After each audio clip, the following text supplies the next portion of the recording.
Doug Davis with Mr. Bob Jones here in Cowtown today. He's picking up his brand new 30-horse 700 E-Tech. This particular motor does have power trim and electric start. Bob's a big duck hunter. Got a fine boat. As you can see, got an amazing duck blind on it. We put the boat in the water for him while he was here. Mr. Bob, what did you think of your motor? Performed like I expected it to. That's why I came down to you guys. I've been seeing a lot of advertisement for the E-Tech throughout the duck hunting community. They're ranting and raving over it, so I figured I'd better give it a shot and like what I saw. So I put it on the boat. Now you commented on how quiet it was. When my man put it in the water, I didn't know if he was trying to get it off the trailer. I was like, well, you better start this thing. Motor was already running. Yeah. Outstanding. Well, Bob, thank you very much. No, thank you. Looking forward to spending many years with you. And good luck on your duck hunting. Ready? Yeah. Okay, we're here looking at Bob's E-Tech. Now, Bob was just showing us here on his duck blinds. You can see the damage here.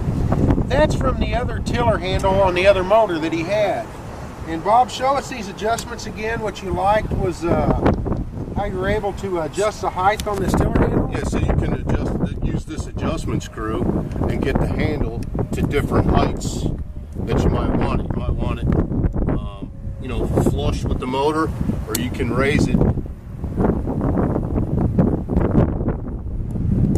and stick it up even higher. So you could actually stand up in the boat and get this articulated up here. You could operate standing up if you were in a safe environment. Sure, I'm not saying you're going to go 100 miles an hour, but if you're in a safe enough environment, you need to see where you're at. Especially when you're in the marsh duck hunting, it gets kind of hard to see in front of you. Running down narrow boat lanes, so maybe you got to stand up to operate to get to where you have to. You bet. Great feature. It is a good feature.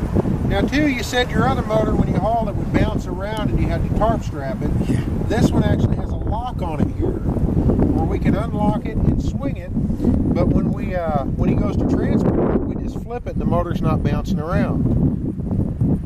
Now, this motor also, like he said, has power trim on it. But on an Evinrude power trim, in most cases, on outboards, there's a separate switch somewhere to run your power trim. This one is built into the handle, so it is a one-handed operation. And I always thought that was a great feature on this new E-Tech, and being able to lock it down when you haul it is also a very good feature. So, no more damaging his duck blind because the tiller handle gets into it.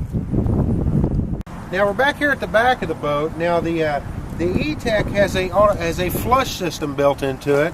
Bob, how does that benefit you in your duck hunting? I mean, you're running a little shallower, rougher water than most of us here. Yeah. So when you're, when you run, when you duck hunt, normally you end up in a lot shallower water than most fishermen do. Mm-hmm. So what ends up happening is we're sucking more garbage or dirt, pebbles, little sand and grit, whatever, back through the motor. So if you notice that the motor's not peeing, you can take your garden hose, hook up to here, back flush that whole thing.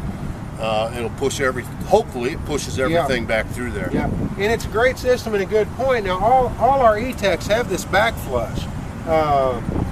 Most of the time, I mean, for us in the jet boat world, it's been a good feature. A lot of people on the big lakes never need it, but a guy like Bob fishing in the rougher waters, that's a huge advantage for him. And Bob looked his competition over pretty good before he went to the E-Tech.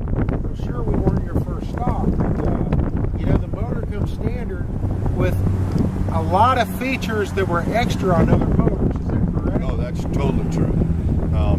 Actually, one of the competitors for this motor, that to have all the features that I have on this tiller handle was an extra $500. So, and the motor was more expensive, so I came out ahead no matter which way I went. Well, very good. Glad to hear it.